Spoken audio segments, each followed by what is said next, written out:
ലോകം മുഴുവൻ നേടിയാലും നിൻ്റെ ആരോഗ്യം നഷ്ടപ്പെട്ടാൽ എന്ത് ഫലം? ഇതുവരെ നിങ്ങൾ കേട്ടിട്ടുള്ളത് ആത്മാവ് നഷ്ടപ്പെട്ടാൽ എന്ത് ഫലം എന്നാണ്.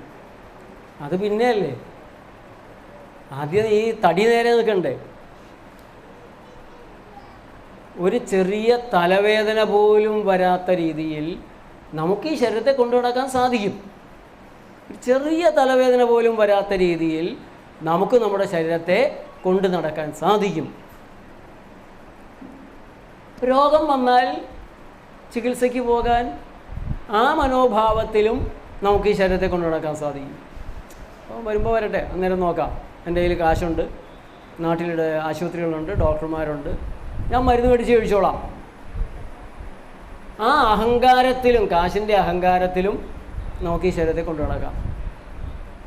നമ്മുടെ നാട്ടിലെ ദരിദ്രരാണോ വഴിവക്കിലുള്ള യാചകരും, ദരിദ്രരാണോ രോഗികൾ കൂടുതലായിട്ട്, അതോ കാശുള്ളവരാണോ? ആർക്കാണ് രോഗങ്ങൾ കൂടുതലുള്ളത്?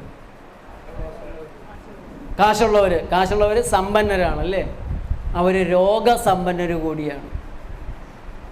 ദരിദ്രർ പാവങ്ങൾ ഇല്ലായ്മക്കാരാണ്, അവർക്ക് രോഗവും ഇല്ലായ്മയാണ്. എന്താ കാര്യം? അവർ പോഷക ഭക്ഷണം കഴിക്കുന്നുണ്ടോ? ദരിദ്രർ പോഷക ഭക്ഷണം കഴിക്കണില്ല. നമ്മളെല്ലാം പോഷക ഭക്ഷണമല്ലേ കഴിച്ചിരിക്കുന്നത്.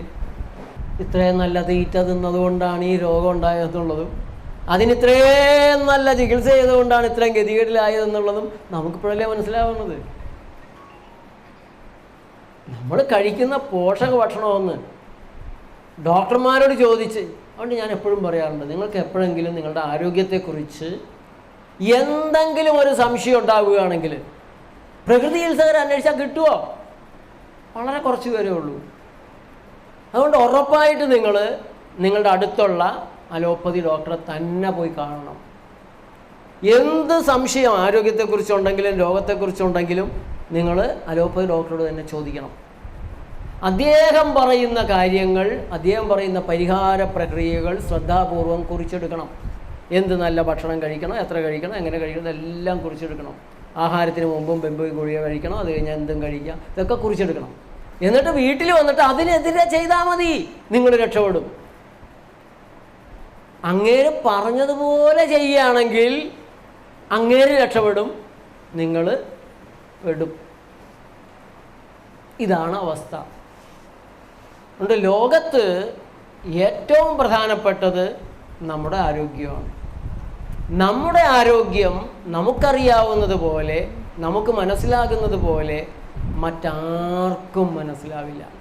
കാരണം നമ്മുടെ ആരോഗ്യം എന്ന് പറയുന്നത് ആദ്യം ബന്ധപ്പെട്ട് കിടക്കുന്നത് നമ്മുടെ വികാര വിചാരങ്ങളുമായിട്ടാണ്. നമ്മൾ കഴിക്കുന്ന ഭക്ഷണമൊക്കെ പിന്നീടേ വരുന്നുള്ളൂ.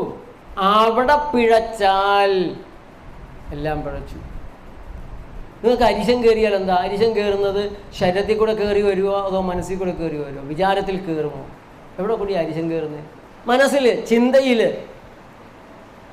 വെറുപ്പ് വരുന്ന ഏതിലൂടെയാണ്? മനസ്സിലൂടെയാണ്, ചിന്തയിലൂടെയാണ്. അസൂയ, പക. ഈ സമയത്തെല്ലാം നിങ്ങളുടെ ശരീരത്തിൽ സംഭവിക്കുന്ന മാറ്റങ്ങൾ നിങ്ങൾ ശ്രദ്ധിച്ചിട്ടുണ്ടോ? അരിശം കയറുമ്പോൾ, നിങ്ങൾക്ക് പേടി വരുമ്പോൾ, ഭയം വരുമ്പോൾ, ഒരാൾക്ക് ഭയം വരുമ്പോൾ എന്തൊക്കെയാണ് സംഭവിക്കുക? പേടിച്ചു, നിങ്ങളെ കൊല്ലാൻ വരികയാണ്.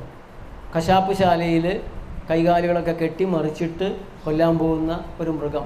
അതിനു മുമ്പ് പലതിനെയും കൊല്ലുന്നത് കണ്ടിട്ടുമുണ്ട്. എൻ്റെ കണ്ണുകളിലേക്കുള്ളൊരു ഭയമുണ്ട്. ആ സമയത്ത് ആ ജീവിയുടേതായാലും നമ്മുടേതായാലും ശരീരത്തിൽ എന്താണ് ഉണ്ടാകുക? വലിയ തോതിൽ ചില സ്രവങ്ങൾ, നെഗറ്റീവായ ചില സ്രവങ്ങൾ പുറപ്പെടുവിക്കും. ആ സ്രവങ്ങൾ ശരീരത്തിൻ്റെ പ്രമേഹത്തിൻ്റെ സ്വയം ചികിത്സ എന്ന പുസ്തകം ഇപ്പോൾ 10ാമത്തെ പതിപ്പാണ്. അനേകം ആളുകൾ ഈ പുസ്തകം വായിച്ച് അവരുടെ പ്രമേഹം മാറ്റിയെടുത്തിട്ടുണ്ട്. വെറും 150 രൂപ കൊണ്ട് നിങ്ങൾക്ക് പ്രമേഹം മാറ്റിയെടുക്കാം. ഓരോ മാസവും നിങ്ങൾ ആയിരങ്ങളല്ലേ പ്രമേഹ മരുന്നിന് ചികിത്സയ്ക്ക് നൽകി കൂടുതൽ ശരീരത്തെ മോശമാക്കുന്നത്. അതുകൊണ്ട് ഈ പുസ്തകം ഒന്ന് വായിക്കുന്നത് എന്തുകൊണ്ടും നല്ലതാണ്. പ്രകൃതി രീതികളെ ശരിയെന്ന് മനസ്സിലാക്കാൻ കൂടെ നിങ്ങൾക്കതിൽ സാധിക്കും. പുസ്തകം ആവശ്യമുള്ള സുഹൃത്തുക്കൾ 9496044503 അതിലേക്കൊരു വാട്സപ്പ് മെസ്സേജ് അഡ്രസ്സ് അയക്കുക.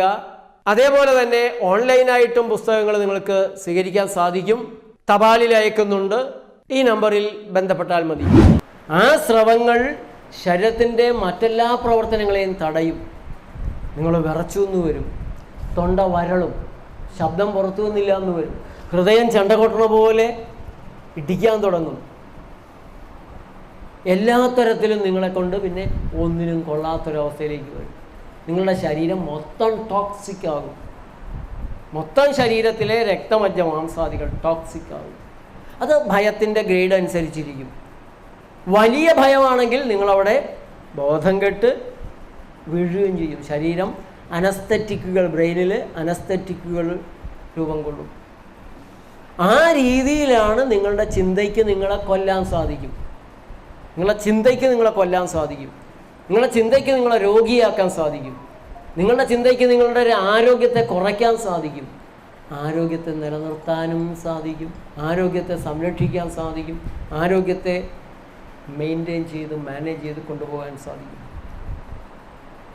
നമുക്ക് വരുന്ന തൈറോയിഡ് രോഗികളിൽ നല്ലൊരു ശതമാനവും മാനസിക പ്രയാസങ്ങൾ, മാനസിക സംഘർഷങ്ങൾ, അത് ഉള്ളിൽ നിവൃത്തിയില്ലാത്തതുകൊണ്ട് കട്ടിച്ച് തിന്നുക, സഹിക്കുക എന്ന് പറയുന്ന കൂട്ടത്തിൽപ്പെട്ടവരാണ്.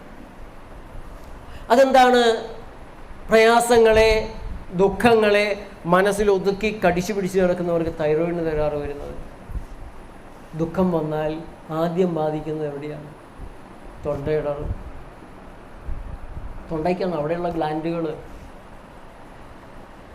തൈറോയിഡ് പ്രത്യേകിച്ച് ശരീരത്തിൻ്റെ നിരവധി ഗ്രന്ഥികളെ മാനേജ് ചെയ്യുന്ന ഒരു ഗ്രന്ഥിയാണ്. ആ സ്രവം ശരീരത്തിൻ്റെ ആരോഗ്യത്തെ മാനേജ് ചെയ്യുന്നതിൽ ഏറ്റവും പ്രധാനപ്പെട്ടതാണ് തൈറോയ്ഡ് ഹോർമോൺ. അപ്പം നമ്മുടെ മാനസികമായ ചിന്തകളിൽ, വിചാരങ്ങളിൽ പ്രധാനമായിട്ട് നമ്മുടെ ആരോഗ്യം.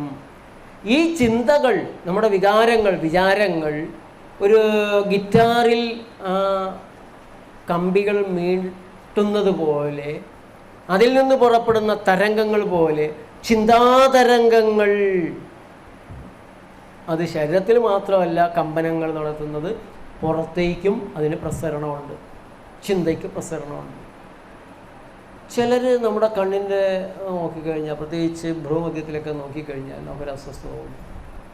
നിങ്ങളൊരു നായയെ, ആ നായയുടെ കണ്ണുകളിലേക്ക്, കണ്ണിൻ്റെ നടുക്ക് ഒന്ന് കുറച്ച് നേരം നോക്കുക. ആ നായ നിങ്ങളെ കടിക്കാതെ വിട്ടാൽ ഭാഗ്യമാണ്.